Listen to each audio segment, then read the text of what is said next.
Welcome, welcome to the Know Your Country session. I'm so excited about today's one. The last time I was this excited was when we had Ambassador Dr. Nomvuyo Nokwe on, and I'll explain why, as to why they both give me and bring me such joy. But before we jump in and welcome our guest of honor, I'd like to welcome you all, a special welcome to all the Makamos that I see here, and also all the Nokwes that are here as well. And a special welcome to our hosts, patrons, guests. I see Beishadan is here, Derek is here, well, patrons and partners, to the value edians that have joined, and to anybody that's new on the platform, drawn by the immense power of my sister being on this platform today. Now, today I need to be a little formal, so I can't keep calling her my sister, but I will explain that as we proceed when I do the introduction.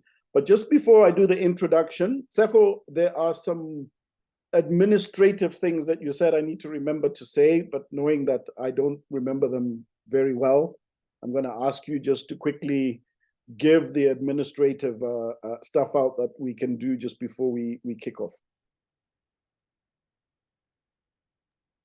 Sure thing. Good evening, everybody. This is the last day of November. Yeah. Oh, yeah. We're in December tomorrow. Tomorrow is the 1st of December. Let me just quickly blur up my background. Hope that helps. Oh, cool. Welcome, everybody. Happy last day of November. So the administrative stuff. Next week, we are going to be running our sessions from 2 until 3. Please take note of that. We'll send another reminder on Sunday. Lerato, if you can send another reminder on Sunday, just to notify everybody about that.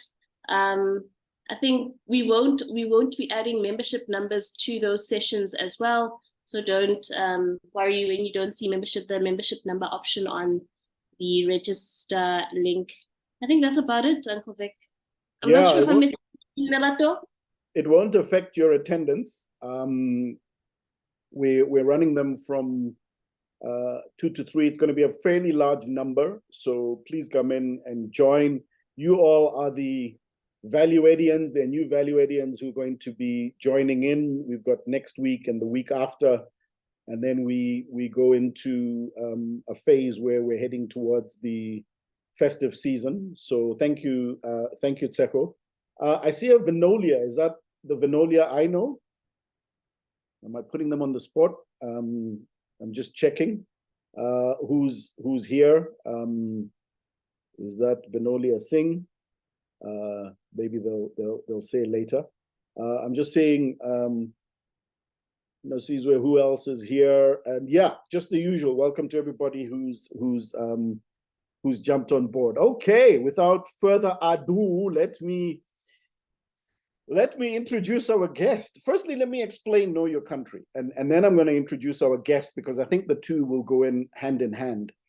Know Your Country came about 2 years ago, and it was actually brought about by a lady called Shanthini Naidu. Now, some of you who have been value edians for a while have met her and seen her. She's spoken on our Women of Valor session.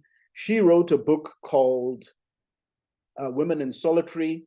It was a book on 4 women who had faced solitary confinement during the 60s, and what really happened to them. And at the time, all 4 of them were still with us. One has since passed. I think actually 2 have passed since then, and that was 2 years ago. And we thought it was important to listen to the stalwarts, to listen to the veterans, to tell you, particularly those who are younger, but all of us actually, in effect, to tell you about why it's important for us to know the history of our country.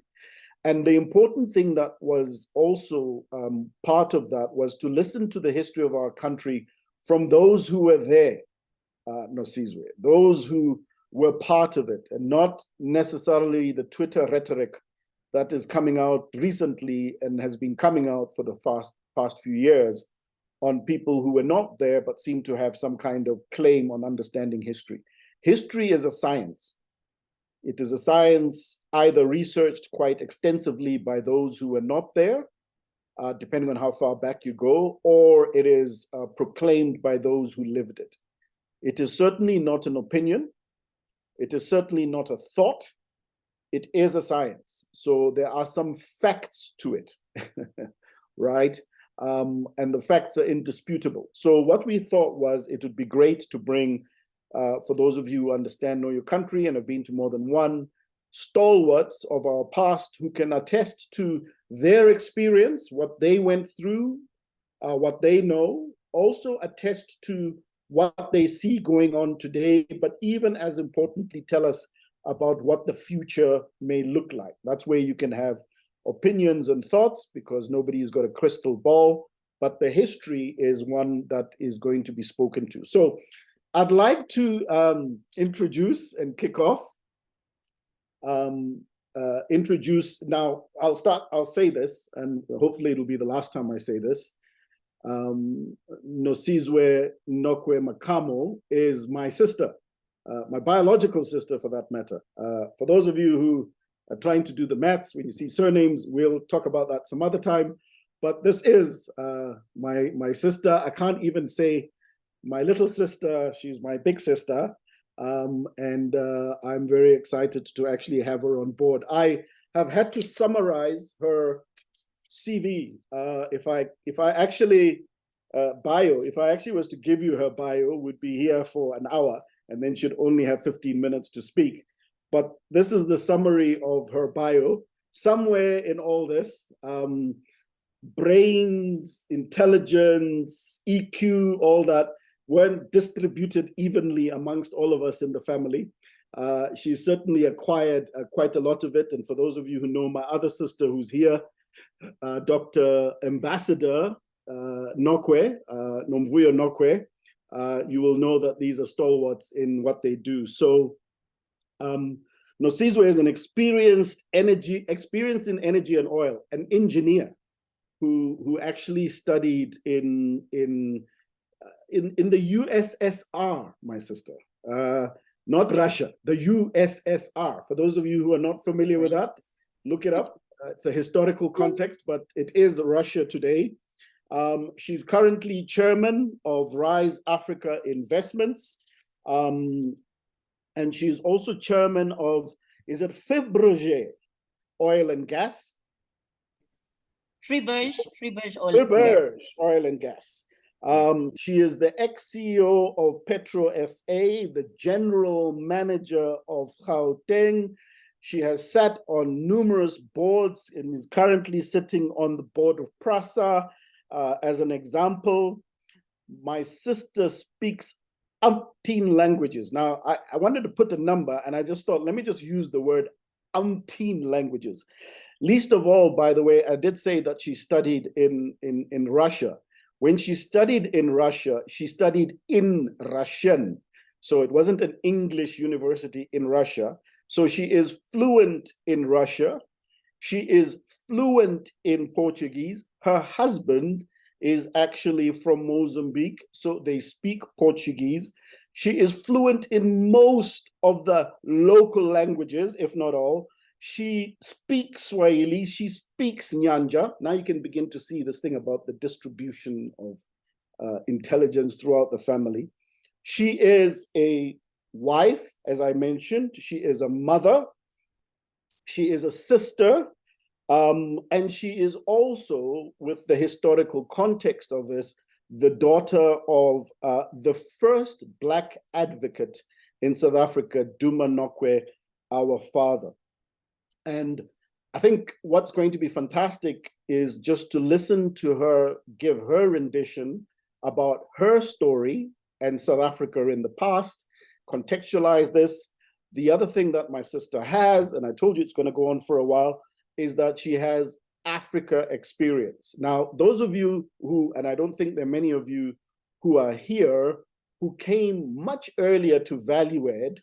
Her niece, Nomvuyo's daughter, Dalila, who came and joined one of our career discussions and talked extensively about careers in Africa. Nosizwe has lived in quite a few of these countries in Africa. When I say lived, I mean lived, not visited. So without further ado, my sister, I'm going to stop there. I'm going to say welcome and thank you for joining us. And yeah, what we'd really like to kick off with is you to tell us a little bit about your past, you to give us a sense of South Africa today, and also just to give us a sense of what you anticipate in the future. I know you're a very optimistic, very positive person. I've known you to be this, and you have lived through a lot. So you have the perspective to help us all understand this. So welcome, Nosizwe Makamo Nokwe Makamo. Over to you. Thank you so much. Thank you, Vikela. And I'll say it now, and then I promise I won't say it anymore. Thank you, Vikela, baby brother. And good afternoon to everybody. Tseho, good afternoon. Good afternoon to the Value Edians who are online. Congratulations on being Value Edians. That is a really, really, really positive thing to do. And it's so good that you actually take the time to be together. I heard you earlier announcing that you'll be meeting, I don't know, at such and such a time and such a time. And I thought, this is fabulous. People are actually getting on. Young people are getting on with things as they should. So thank you very much. It's such an honor to be here. And I'm really glad to be here. So what did you want me to start off with? You know, let me put a disclaimer. Vikela read a long list of things. Disclaimer. If you are on that side of 6 decades, you will all have such a long list. So I'm just fortunate. Actually, yes, by the way, I didn't mention that. This sister of mine is post 60, so she doesn't look it. And that's the only thing we share is the genes. You know, those genes that make us look young. So when you get to my age, guys, you'll also have at least been able to contribute to society in so many different ways. I'm sure of that, especially because you're value adding. Where would you like me to start, my brother? You know what would be nice, my sister, is I think take us back and just contextualize your story in the context of South Africa. You know, there was a lot going on in that time, and yes, then bring us to the 90s and where it was all great, and then take us hopefully into the future of what you anticipate with your knowledge, wisdom, and experience for us to be. Great. Okay. So that's yes, that's quite a journey. So I've told you already, I mentioned to you when I was born. So I was born in the 1960s, 1961 to be exact. During that time in South Africa, there was a lot going on. You would know that there had already been what was called the treason trial. There was the Rivonia trial. There was a whole lot going on because there was a huge movement of fighting against the oppressive apartheid regime. The African people were fighting in many different forms against the apartheid regime. That's when I was born, 1961. At that time, the struggling people had come to the conclusion that we cannot fight this war just walking and talking and praying. People had been shot in Sharpeville. There was a massacre in Sharpeville. And everybody just said, enough is enough. We need to take up arms and fight this enemy for what it is. That was in 1961. So I was born before the launch of the MK, when they decided to take up arms. So very turbulent times, bus boycotts, people from, in Soweto, where I was born, They were not going to work, boycotting the buses, particle buses. There was a burning of passes, because you remember now, 1956, the women marched because they didn't want to carry the passes. So it was a turbulent time. And there I was born. And for that reason, I believe I was given the name Nosizwe, Mother of the Nation. I think my parents had huge hopes that something was going to come out of this young baby who's born at such a difficult time.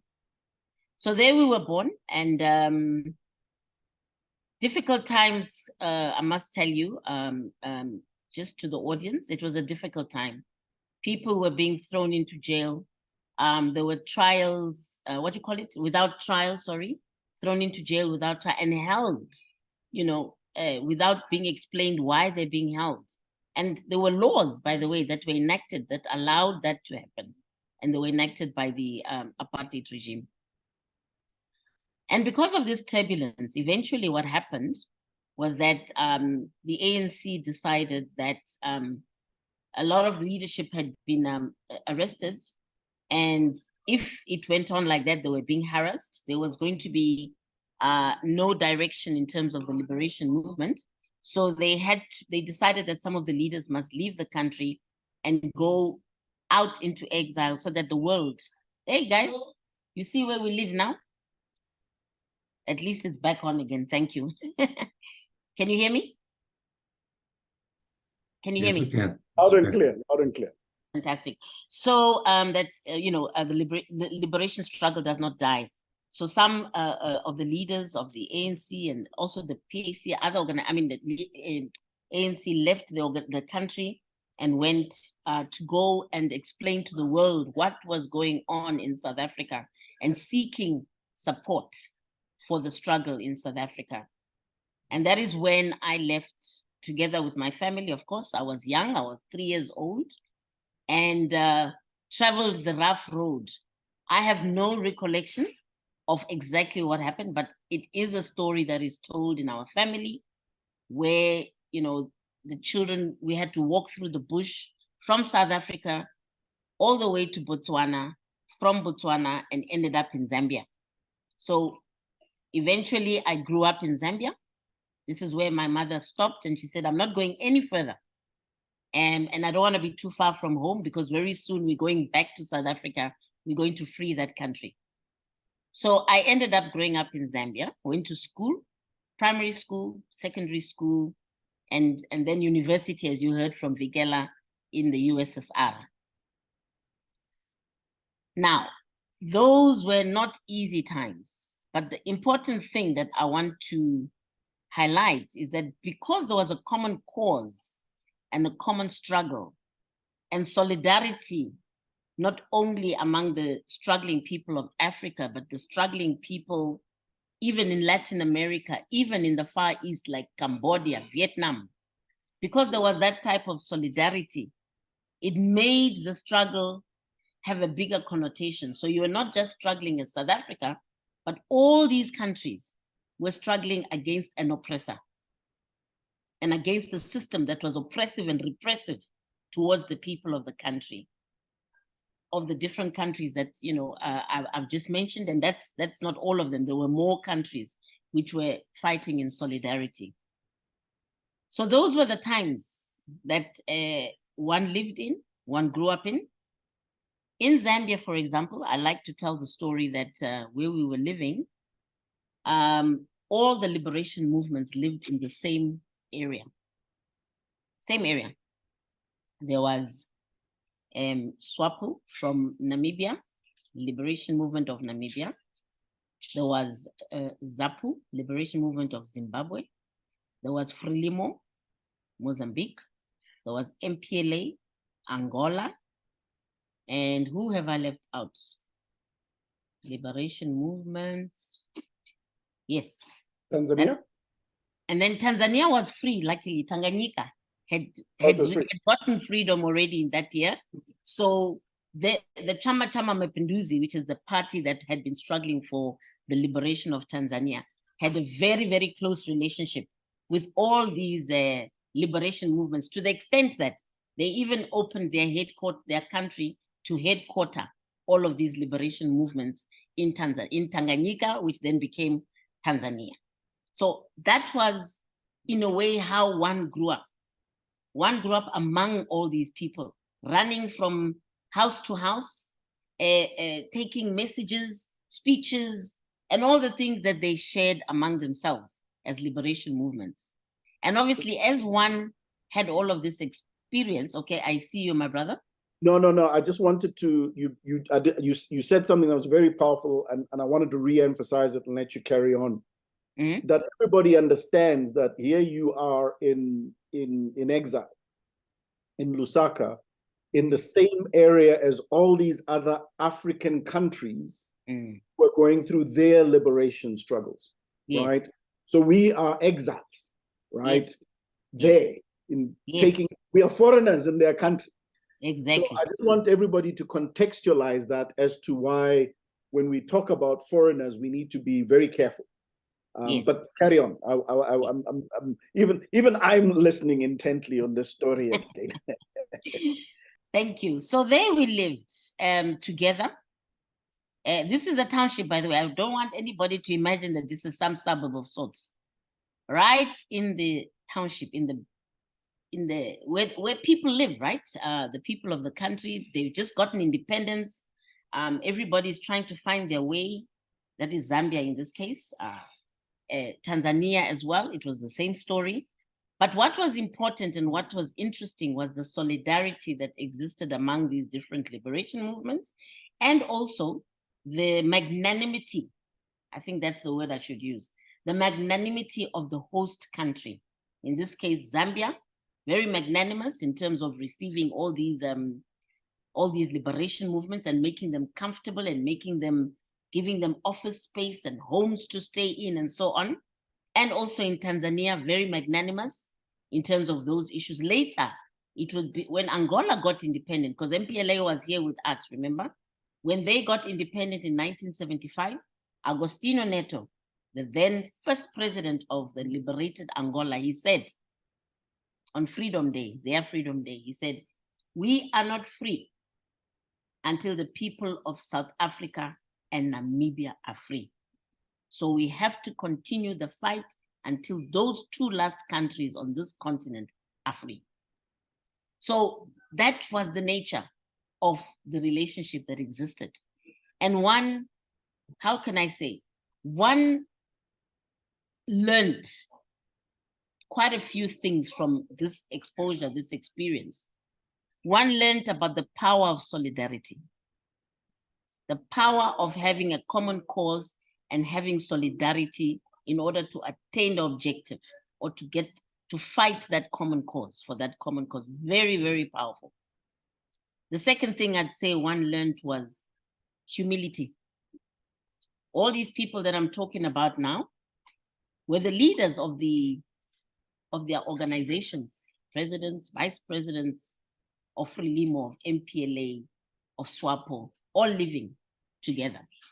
But the conditions under which they lived, you would not say, in fact, president was a name which is given to a person who's been chosen to lead a particular thing at that particular time, not because it has frills. There were no frills whatsoever.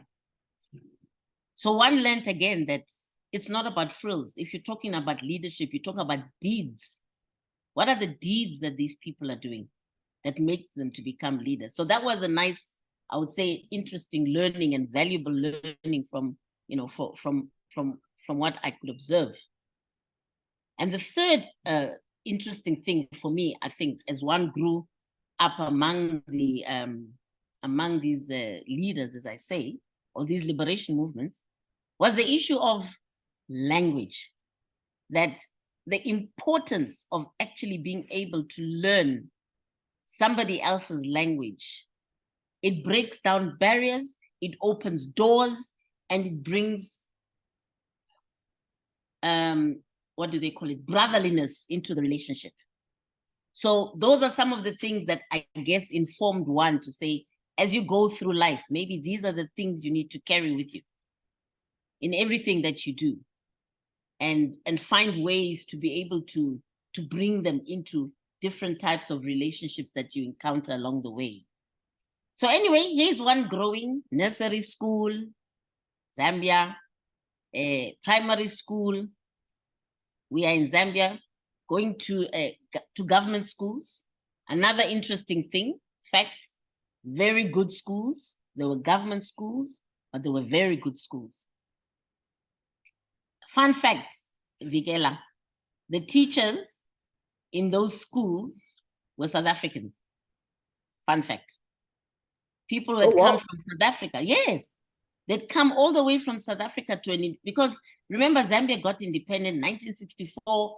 There's an excitement about, the independent country. And the president, Kenneth Kaunda, was very welcoming. And he said, bring the teachers. In the same way that nurses were provided by South Africa, by the ANC, to go to Tanzania because President Julius Nyerere requested, when they got independence, he said, we don't have nurses. And nurses were sent from South Africa by the ANC organizing these nurses to Dar es Salaam. One of them recently, one of the last of them was alive, passed away recently, as a matter of fact. It was a big, how do I put it? It was commemorated. Their sacrifice was commemorated in a big way. So long time ago already, we have been living this world of solidarity, between ourselves and our brothers and sisters on the continent. So this is how one is growing. Eh? So there we are now, we're in primary school, we're moving on, we're in secondary school. And when we get to secondary school, that's when 1976 happens. So I'm just trying to,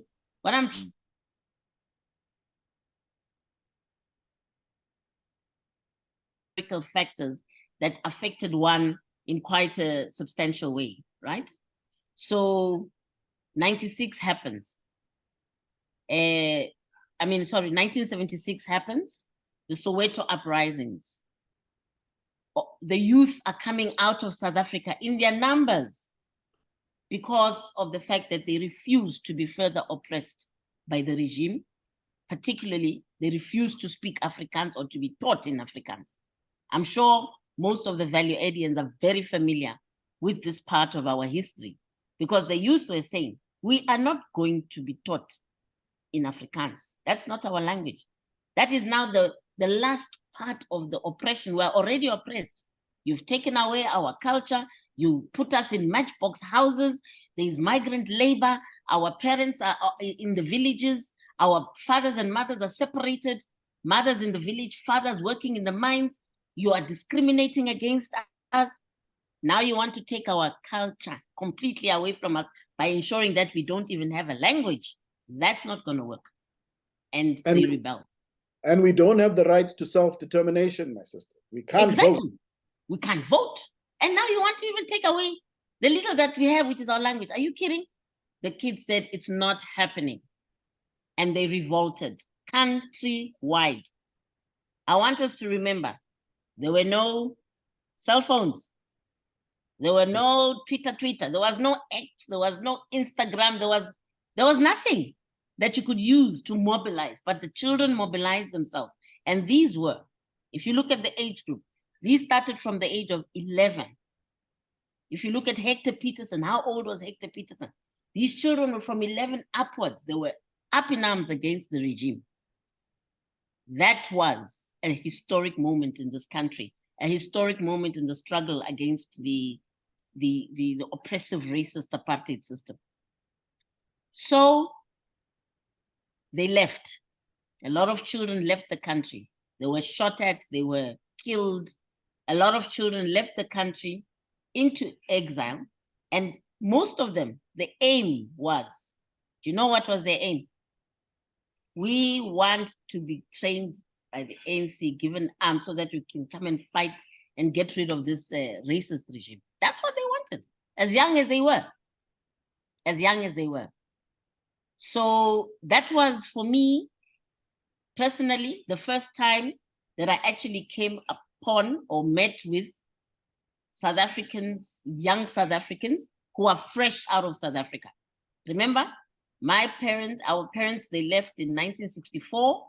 I've grown up in Zambia. Yes, there are adult South Africans who are in the struggle, but there were no young South African people. So I hadn't met any young South African people except the ones that I knew that I was growing up with, who were already there with their parents. So this was a revelation. It was a moment, trying to learn how they speak. We were very excited. We learned how to speak Skamtu. Hey, zwakala hii.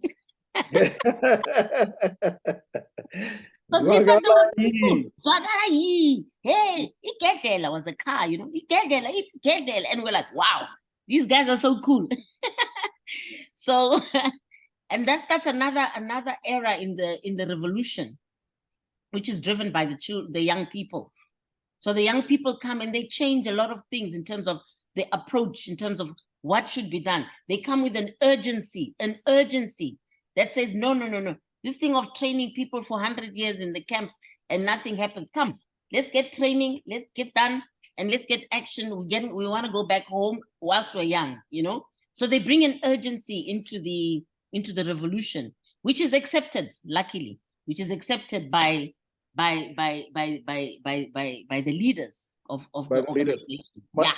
My sister, you said something that's pretty powerful there, and I think we all need to, remember this, that you've painted a very turbulent period from 1961 to 1976, but you've also painted this picture of this young group of people, children from ages of, as you say, 10, 11, mobilizing a nation to go and protest. But more importantly, and as importantly, I think, post that, now starting to think about what are the solutions to deal with this country. And then obviously it was military, amongst other issues that were used. But it just goes to show that regardless of how turbulent the time is, there is an ability to mobilize and an ability to look for solutions. 100%. 100%. No matter how difficult the situation is, there is a possibility to mobilize. And that's why I say the strength actually in all these things is the mobilization. On your own, in your corner, very difficult. A couple of people mobilized with one aim in mind and very serious about it, very possible. Doesn't matter how difficult the situation is. And these children, they did it. They did it. They got an acceleration in the struggle. They went out.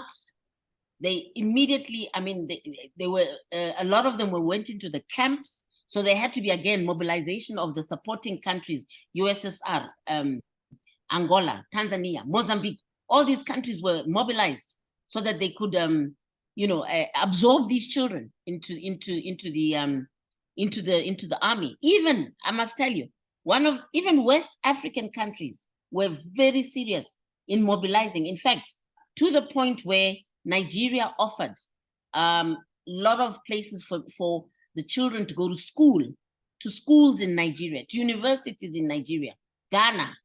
It was incredible, the level of mobilization and support and solidarity that actually existed to come in to try and absorb these children into society.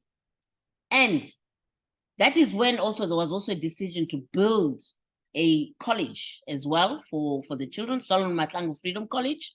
The Tanzanians gave land, lots of hectares of land, and they said, there you are, do what you will with it.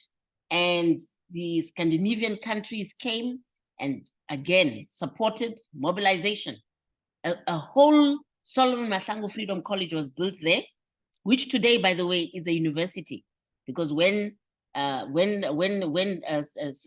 ANC left Dar es Salaam, Tanzania, they handed it back to the Tanzanians, and it's part of the university now. Very world-class, world-class equipment and all those things. So the solidarity word is very important. I think it's so important to realize that sitting in our corners alone, it just doesn't work. We have to work hand in hand in terms of trying to attain all our goals. I see your mic is off. No. Yeah. I just wanted, I was umming and ahhing and realizing that my mic was not. But just to say that, one of the reasons we've created Value Ed is for that. It's to build a group of leaders who are beginning to see alignment, not just in their own personal development and growth, but beginning to see alignment as to how their personal development and growth corresponds with the situation in our country and how value can be added. We're building leaders. Yes.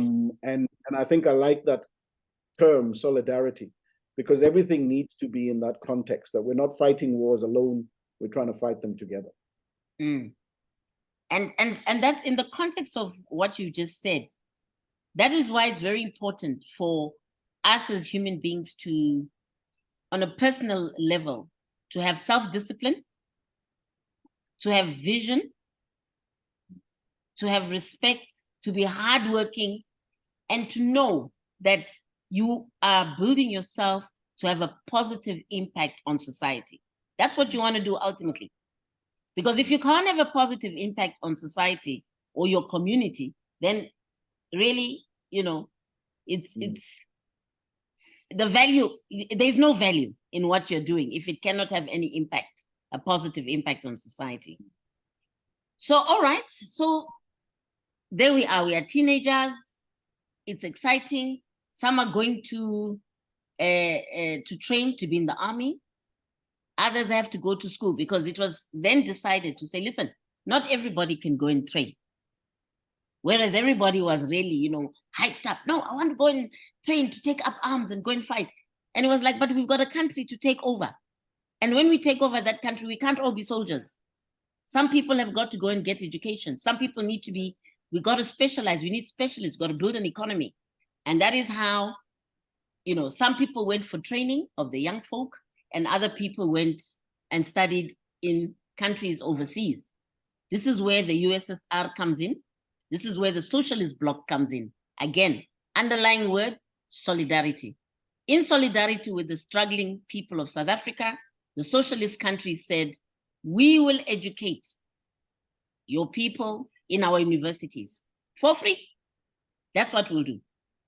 Because we believe in your struggle and we believe that you are going to be free and we believe that when you're free, you're going to need these people. So some of us, there we go. Off we go to go and study in all these far-flung countries. We are 17. We've just finished school. We've just finished. I forget that, huh? You were 17 yes. when you went to Russia. Baku first, which nobody knows where it is. Except for people who watch Formula One nowadays, Oh, but okay. We went USSR, yes, and where did we go? Baku. We'd never heard of it, didn't even see it on the map. Other people went to places that really you don't even know where they are on the map. But anyway, those were the times. It wasn't even a choice, by the way, to say, no, I want to go to Baku. No, I want to go to Paris. No, London. Oh, no, there was no such thing. You just knew that wherever you're going to get educated, and that was the important thing. And you went in faith. That you're not going to be sent to go and study somewhere where you should not be going or it's dangerous. So we went in faith. And discipline, Kada, you just go. So anyway, now we are young adults, we're studying. What is happening back in South Africa? Back in South Africa, around about that time, the regime had decided that they're going to destabilize all the countries which are bordering. So the SADC countries, as it were, where the liberation movements were stationed, they will destabilize them all. And that's when they started going into Lesotho, Swaziland, Botswana, Angola, Mozambique, and bombing the different places there. Matola, you will remember Matola. Oh yeah, I was there at the time. You were there. You were there in Mozambique when they came and they raided Matola and they massacred a lot of young people there. They did the same thing in Botswana. They did the same thing in Lesotho. So those countries suffered immensely because of the fact that they were harboring freedom fighters who were fighting for the liberation of South Africa. Otherwise known, my sister, then as terrorists. Yes, they called us terrorists at the time. So yes, one can say one has been a terrorist at one point in time. So my brother, yeah, these are the times. It was not easy times. I don't want anybody for a second to think that they were not easy times. These were difficult.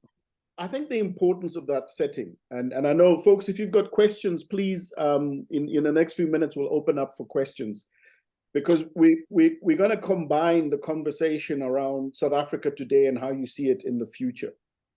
But we come from difficult times, right? And I think all South Africans, young and old, need to, one, remember that or know that. And a lot of our generation, your generation, my sister, of people have had to experience really tough times, whether you were in South Africa or whether you were in exile.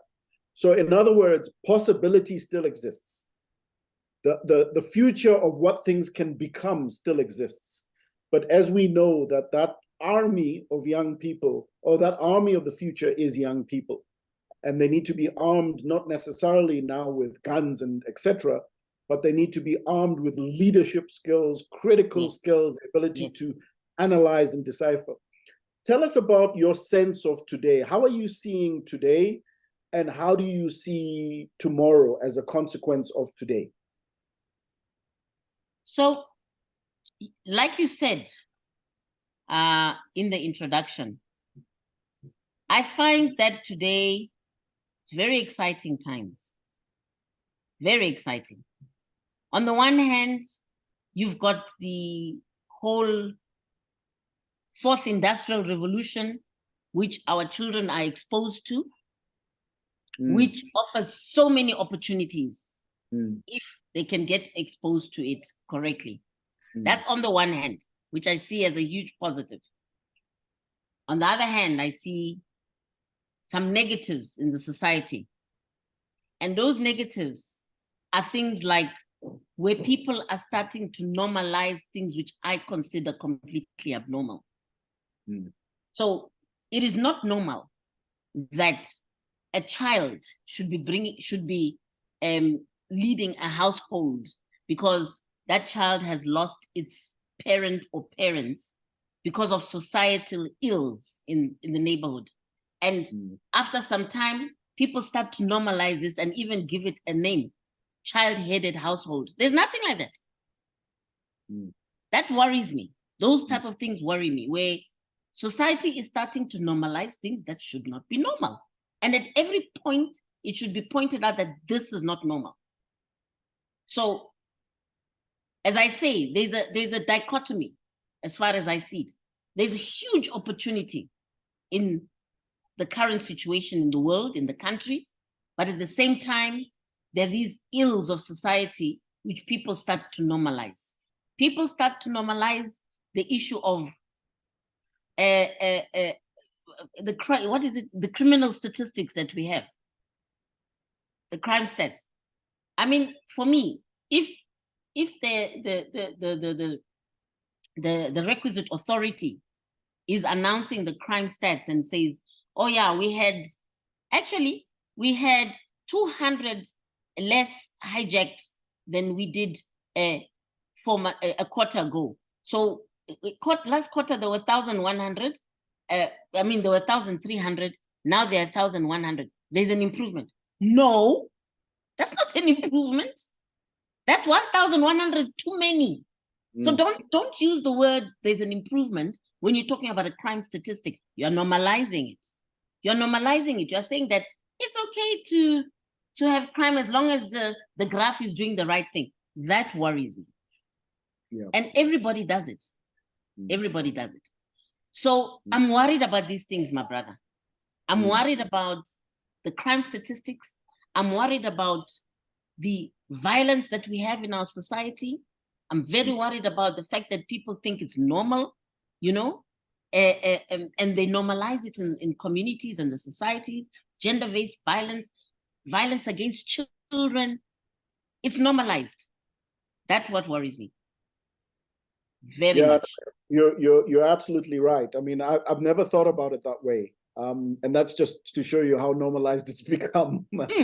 Is that I've never actually thought about it that way. And I think it's a powerful message to take across to everybody. It's certainly a powerful message for me to have that discernment, to be able to understand what is normal and what's not normal, what should we tolerate, what shouldn't we tolerate, and what should we speak against. And I think one of the amazing things about the Value Edian group is that they're beginning to be vocal individuals who are beginning to have thought processes that go beyond the typical Twitter and the typical societal elements that you've referred to.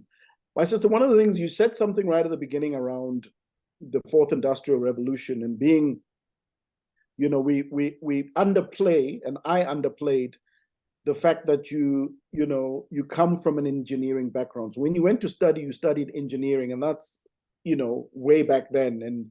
And a Black woman studying engineering in Russia is in itself an interesting and an amazing concept. But one thing I've always known you to be about is a futurist, somebody who is able to diagnose and assess these opportunities. And when you talk about the fourth industrial revolution and knowing what you know and how engineering has evolved over time, tell me a little bit about these positives that you're beginning to be part of. I mean, I can see a lot of the work that you're doing on boards. I can see a lot of the work that you're doing with these elements around climatology, these elements around dealing with all the different components of oil and gas, et cetera, et cetera. Tell me about what you see as the evolutions of change that are taking place that look very exciting. Yeah, we're really living in exciting times. And I always say, if we don't grab this opportunity, if the young people are unable to grab this opportunity, I'm telling you, it's just going to go past so quickly.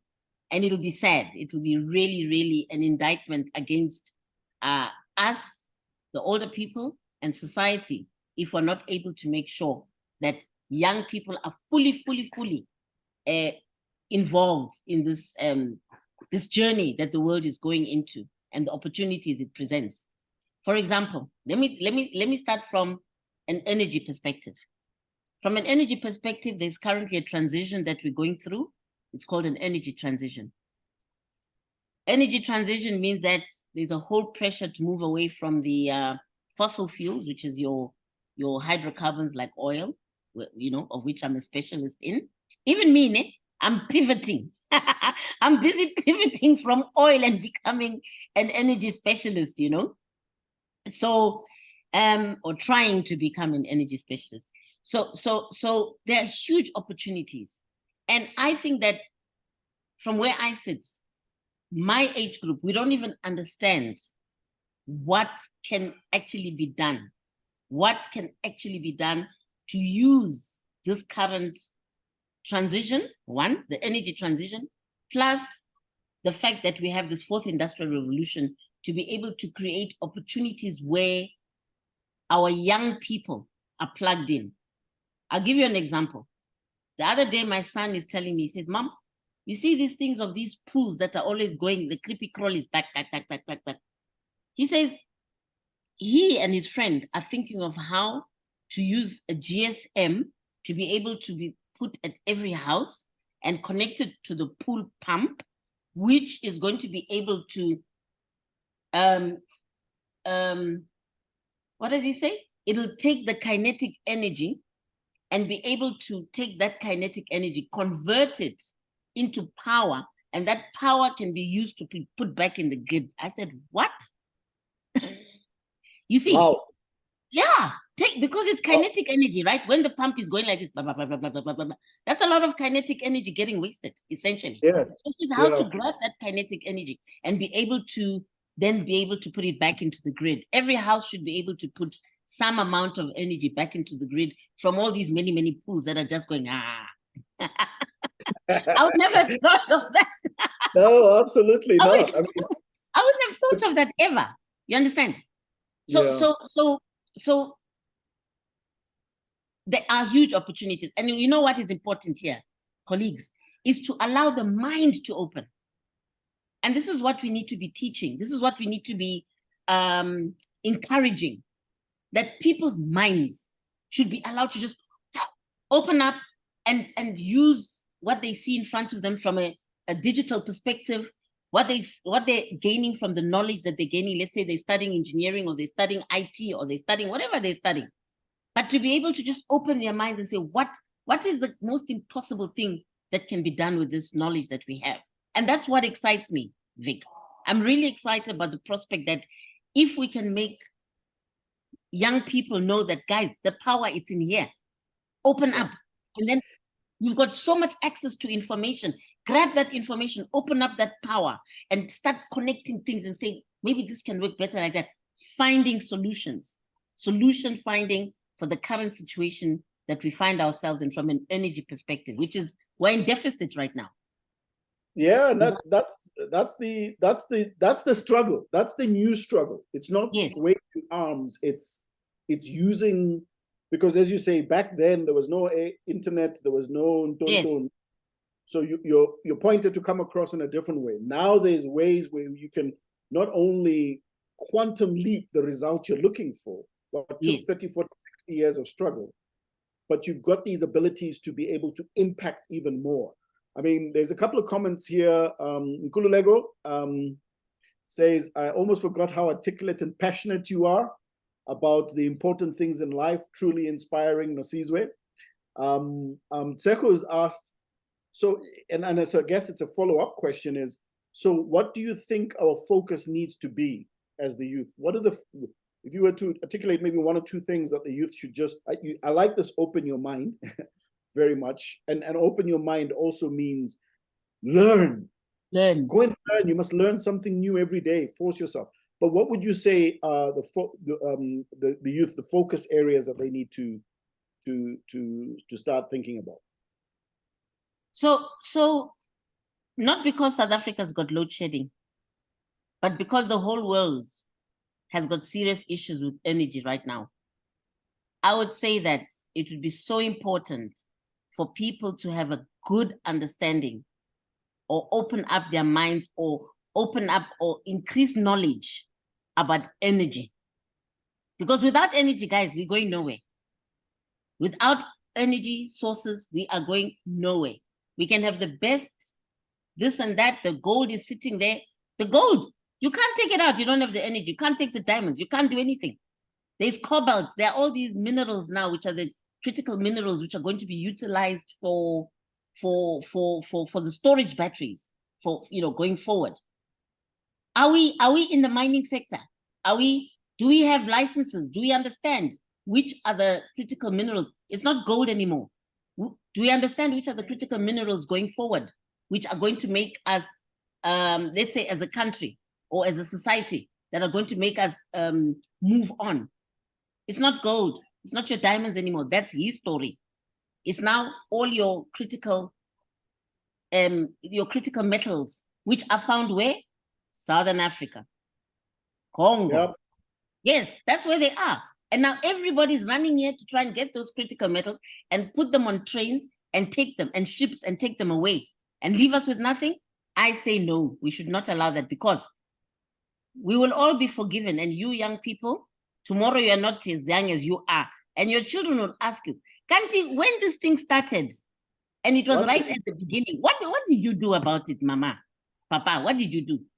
No, I just put it on the ship and it went off to Europe. You're not going to be able to say that. I'm telling you. You will not be forgiven. The next generation is not going to forgive us for not taking advantage of this energy transition and making sure we position Africa to be able to be the lead. And I'm not talking about sending cobalt out. I'm talking about beneficiating that cobalt. I'm talking about making those little chips here with that metal that they require. That's what I'm talking about. That's the big focus right now. No, you're spot on. You're spot on. I mean, and again, it requires people to learn. If you don't know what cobalt is, you need to go and learn. If you don't understand its significance and what role it plays, you've got to go and learn. Lithium, you've got to go and learn. So it's incumbent for everybody to be expanding their minds. Josh says, I'd like to see Africa become a global superpower in our lifetime. Are there any questions, people? I see you're all caught up. he has an opportunity to ask. Is that some- Nkululeko letter? I just saw Yes, the it is. surname now. Yes, yes, yes. I know that gentleman. He also studied in the USSR, by the way. We were Oh studying together. wow! Yes. Oh wow! Oh wow! Hi, Nkululeko. There's a lot of history here, and what I love about Know Your Country is you can't speculate. These are people who were there. These are people who know. These are people who experience. This is not. This is what you should have done, and this is what they did wrong, and you were 9 years old. And I'm not going to refer to anyone specifically, but you can do the math. At the time, these are people who were really, really there. There's another thing I forgot to say. Sorry. Yes. You asked me for two things, eh? Yes. I said one is energy, then I spoke metals. What I didn't speak about is the gas. Because your next thing now, your next fuel, which is taking us towards 2050, is gas. Okay. And that gas we've got in abundance as well on this continent. On this continent, we have it. As you know, Mozambique is pumping away. They're now the 5th largest. When they start producing, they'll be the 5th largest producer in the world. So we need to access those things. We need to access blocks, guys. You know what? Think beyond your normal. It doesn't cost you anything to go get a block. Maybe it'll cost you a little bit, not a lot. And then after you've got those blocks, you now get people negotiating those blocks. Because you're a South African, you're young. The law says priority's got to be given to young-owned businesses, youth-owned businesses, and women-owned businesses, and people with disabilities. Use the law. Go get those licenses. Find out. Go to the Karoo. Get those licenses. Somebody's going to come and buy that license off you. And then you become an equity player. And then you walk along with them and they help you get along. And as soon as you've got enough money, you also become a producer. You start the journey somewhere. Those are some of the things that you can do, opportunities. Yeah, yeah. Look, I mean, you know, we can talk about the doom and gloom of the past. We can talk about the doom and gloom of the current, but staring at us in the face is the great. I'm with you, my sister. This is the greatest time to be alive. This is, you know, if you know what the ability for young people to self-determine, to decide what their future is going to be like, has never been more comprehensive than it is now. And actually, it's not just maybe, young people, everybody. You know, we're in an age now where you can quickly learn around so many different facets of life and utilize it to your capability. Correct. Is somebody going to speak and ask a question? Are you all? Don't be scared. Don't be shy. I'm sure there's a question somewhere or two. Anything that you prompt. Josh, of course, Josh is going to ask a question. Josh, thank you so much for the brief window into your past. I think there's so many lessons to be learned, Auntie Nosizwe. So I appreciate you taking the time to impart that wisdom on us, first and foremost. My question is more along the lines of us working together as intergenerationally. So I know there's a lot of more mature leaders that have learned very valuable lessons over their lifetime and have also got access to various different resources. As a young person who wants to make a difference and wants to work towards that goal that I mentioned earlier in the chat of uplifting Africa to global superpower status, I think what's essential in that journey is us partnering with people that have resources and that have access to certain spaces and people and funding, whatever it may be. So as a young person, what advice would you have for someone who's young that wants to kind of connect with our leaders and the people that have gone before us? How do we connect with those people and work together to achieve this vision that I have outlined? Should I answer now, Nick? Yep. Yeah. Please do. Okay. You've got a co-chairman here behind me. I see. I hear that.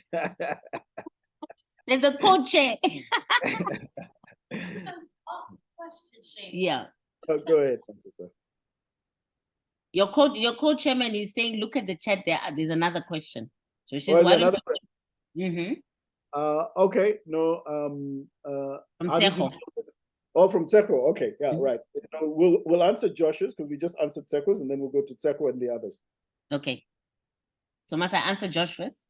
Yes, you can. Yeah. Okay, right. So what I think you should do, okay, you have access to information. It's at your fingertips. You have a dream, you've got a vision. You say you want Africa to be the superpower and so on and so forth. So you can, I'm sure you know now how to have a vision and the next steps and how you can actually plot your action items in terms of how you want to attain that vision, right? Then you've got access to information. Do you know that if you go and check on the internet and everything and you find out who is the chairman of Anglo-American, who is the chairman of whatever company that it is, who is the chairman of the African Energy Chamber, who is the chairman of, let's say, different advocacy organizations that you think or you think might be able to assist you in the attainment of your dream. Do you know that if you write to those people and you say, my name is Joshua, this is what I'm interested in doing, I would love this, that, and that, and that, and I seek your advice, I seek your guidance. Could you help me to get somebody who can help me along this journey? Do you know that you will get a positive response? Chances are you will get a positive response because nobody says no to somebody who has reached out, a young person who says, this is my vision, this is my dream, I need help along it. I've seen that in your organization, you've got these type of people. Can I access the information? Can I access that person? Can somebody take me under their wing? A lot of people in corporate sector and otherwise are looking for mentees because there's this whole notion, and I'm sure Vic, you'd know it, that says a mentor and a mentee, they have to agree on this process. It's not a one-way thing. So usually a person who's going to be a mentor, he doesn't know where to find the mentee. It's usually the mentee who's able to find the mentor, if you know what I'm saying. So I think if you can be bold enough to just do that, do your homework, do your research, and then directly approach those people.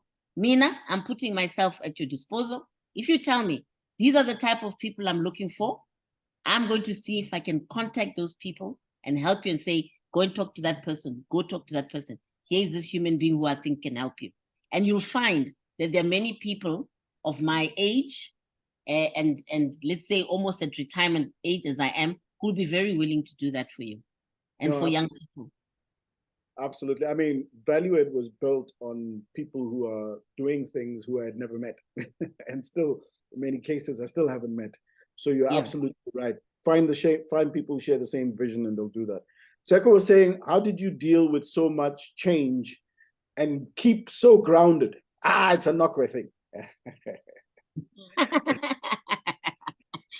Well, yes. I think it's based on values. I think the value system is what assists somebody. Because if you live your life based on your value system, that value system should carry you wherever you are, no matter the situation and no matter the circumstances. So we come from a very, what is it called? A deep type of value system that we were brought up with. And one of the things is to say, if your value system is to respect everybody, no matter who they are, no matter what changes are happening around you, you are able to plug in because your initial approach is, I'm respecting what's going on here. I respect these people and I must understand what's going on so that I can be able to fit in. So it actually leads you to becoming adaptable. Yeah. You become adaptable because of the fact that you're able to understand any environment in which you live. And then when you talk about other changes, the turbulences and stuff like that, again, you've got to understand what is causing this turbulence in that area. You've got to be able to assess the situation. And again, with respect, you carry yourself in that environment with respect, it'll assist you to be able to weather all these changes and all the turbulent environments that you could find yourself in. That's how I did it. I'm sure there are other ways, but I think that's how I did it. Yes. No, I can attest to that. You know, I think yourself, you know, Nomvuyo, the Nokwe family, people underestimate the level of quote unquote royalty that you are, right? And you know, you come from in the stock that you were talking about in terms of liberation struggle. You know, your father was the Secretary General of the ANC during the time of the person the airport is named after, or Atambo. And you have never risen, the first Black advocate in this country. You have never risen to that level of, do you know who I am? Most people don't know who you and the rest of the family are. And I think that conversation about being adaptable, having respect, and making sure that you appreciate everything around you is amazing. And that's why I think even to this day, your ability to integrate in Angola, Mozambique, South Africa, Europe, Russia, languages, just means that, you know, I think it's the song that South Africans must be able to sing, and it's who we are. I mean, most people here speak more than one language. They don't even realize it. You know, you speak Xhosa, you speak Zulu, you speak Tswana, you speak, you know, Ndebele, etc. But most people can hear Xhosa, they can hear Tswana, they can speak Sotho, you know, those kind of things. So I think we're inbred in that way. So thank you for that. Any other questions? Any questions to be spoken and asked? Is anyone going to follow? Oh, there's Lindelwa Makamo, who's here too, who I see. Is there anyone else who would like to take? We are down to the last 5 minutes. Take the opportunity. I know usually Nonhlanhla comes screaming in when there's like 1 minute to go with a 3-minute question. If you're gonna ask your question, it might be a good idea to ask it now.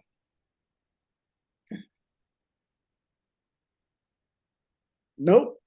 Okay, then I'm gonna ask you to maybe summarize. I think everybody's been. Oh, Derek has raised his hand. There we go. Derek, over to you, my man. Hello. Cesar, great to hear from you. I think for me, I actually, when I join the sessions, I try not to speak too much because I'm a person who's always speaking, you know. But I really found it very profound that you use the words that students with discipline caters. And that's a very unique way of a student seeing themselves, you know? And I guess I'm trying to get a sense of, although I'm not the youth myself, how can those same words be instilled in you today? You know, because the world is so individualized. You know what I mean? I must have a business, I, and there's probably less reliance on others. You know what I mean? You don't have to call a friend to borrow a book. You don't have to get a lift from someone. You have access immediately to everything. How do we still bring the disciplines of caters into today's society, which hopefully will result in the solidarity and that's required to move things forward? Trust you, Derek, to come up with such a difficult question.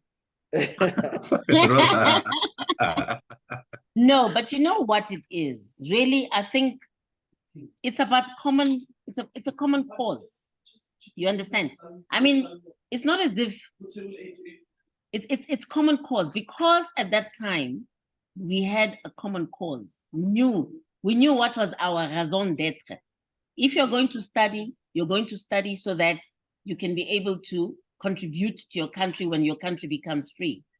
If you're going to the military, it's because you're going to go and fight back so your country can be free. So there was a common cause. Your raison d'être was the same.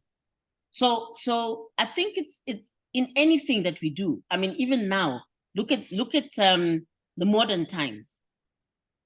If there is a common cause, you'll find that people will rally together.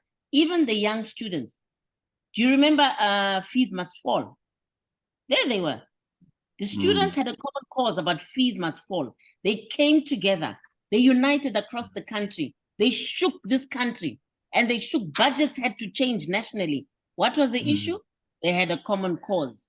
Fees must fall, because they want to make sure that the other children, the disadvantaged children, and so on, are able to study. Because why must only people who are not disadvantaged be able to go to school? What nonsense is this? Or to university? So they had a common cause. So I think that if there's a common cause and a common objective, you are able to have that discipline of making sure that you're able to attain your goal as a group, as it were, as a cohort, as it were. So I think that's what it is. There must be a common cause. So if we can get people or students or young people, whenever they have this common cause or common approach, look, now they do it differently. I'm sure if you go to the X and what is this thing? The Twitter, what do they call it now? X and so on. You'll find that there's a conglomeration of common cause subjects that actually maybe, I don't know, I'm not on X myself, but you find that I mean, I remember there was this horrible story of this, somebody that abused a child in a toilet in a restaurant. Do you know that young man was found through Twitter? The police couldn't even find him, and the police found the Twitter people, the young people. They had a cause. They wanted to find that perpetrator, and they found him. So I think it's about common cause. Yeah, I think it's possible. The youth of today, they do it. They still can, and they always do it. Simply, it's about common cause. No, powerful. Great, thank you. Powerful, and that discipline is, when you talked about even countries opening up and giving free education, you could not fail. You had to pass. You had to succeed. You had to take advantage of. Yes.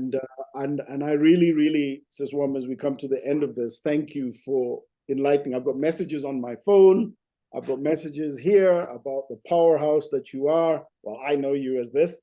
And all of you. And I think what you have done is exactly what Know Your Country is all about, which is get to understand the true ethos of what we've been through, what we're going through, and what we can become from those who have walked that journey. And the storytelling that you gave us, again, was powerful, because we don't get to just sit and listen to a life story of someone who then inspires us to be able to see 20, 30 years into the future, as all those who are young enough do on here. So, thank you, my sister. Thank you. Parting words. Well, let me just say this, and it's going to sound like a cliche, but guys, the future is in your hands. It really is. There is so much that needs to be done. There is so much work that needs to be done in our countries, on the continent. There are so many opportunities that need to be, that can be taken up, and you can find your place wherever it is. If you want to go the business way and you want to be that capitalist, you can. If you want to do societal work and be NGO, you can. But you can use the tools that you have in your hand, which is how to make a difference. How can I make a difference on earth? Using the skills that I have, using the opportunities that I have, using the access that I have. And you guys have got it all, because as Derek said earlier, nowadays you just switch on the internet and you accessing things that, information that might have been difficult at any other time. So the law is also very much behind young people actually making things happen. And this future, by the way, it's yours. The future is yours. So anything that happens is actually yours. You are the shapers. You are going to shape how this world looks like tomorrow, not us. Tina, in that last lane now, you are going to shape how this future looks for you and your children and the generations to come. And you've got the opportunities to do it and the possibility to do it. And I would encourage you, I would really encourage you to open your minds and access everything that you can access. And I saw somebody typed here something about be audacious. Yes, be audacious about how you want this world to look like and how you can shape it. Yep. And that's what I'd say, you know, Vic, I really think that more than that, you know, I can't say any more than that. It's their future. They can do it. They can actually decide how it actually pans out, because don't wallow in yesterday's stuff. Forget about that. Use it just as a point that says, I don't want my tomorrow to look like yesterday. Definitely not. And then work together. Try and find common causes or people with whom you can work together, so that you're not working on your own, you know, sitting in some corner and you say, hey, it's not working because I'm sitting alone. Try and find people that have common cause with yourself, and then you can really solve a lot of societal problems. Because I know that this generation is very worried about societal problems. I know that they feel a lot, and therefore, if you can do that and find each other in all this Twitterati and Tony, I think you'll be able to self-fulfill. You will be self-fulfilled when you see the good work that you're doing having that positive impact on society. Well, that's spoken by a 3-year-old who left the country, grew up in so many different countries around the world, spoke Russian, learned how to study engineering, came back, and is a stalwart and a captain of industry. Who else can say it in the manner that they have? Thank you, my sister. Thank you very much. Thank you for gracing us with your time, with your wisdom. You need to rush. You know, you need to be somewhere now. I'd like to thank everybody else that's joined, all family members, all Value Edians, all new members. For those of you who want to be part of the Value Ed family, please go to our website, log in there, join. We've got many other sessions. Unfortunately, not free ones, but you can become a member at a very cheap rate that we offer. And then you can listen to other speakers. But thank you, my sister. Thank you very much. Thank you to everybody. Have a wonderful evening. It's Friday Can tomorrow. I say thank you to everybody? I didn't say thank you. Thank you to Yes, everybody. say thank you. Thank you for your time, everybody. Thank you for we don't take your time for granted. Thank you that you're here. You could be anywhere else. A special thank you to my family who are online, Ernani, Nana, all the Makamos who are there online. Thank you so much, guys. I know that you listen to Mommy's voice all the time. I'm also here, Mom. I'm also here. I didn't hear my name. Joya, my godson. My godson is here. Thank you, Jose. Neo, I see you. Thank you. And oh my goodness, it's so wonderful to see all of you. Thank you, guys. Thank you. Love you so much. Thank you. Love Really you too. Thank you very much. Thank you. Bye. Good night, everybody. Have a wonderful Bye. evening. Enjoy the rest of your night, my sister. Thank you. Bye-bye. Ciao, ciao. Thanks. Bye.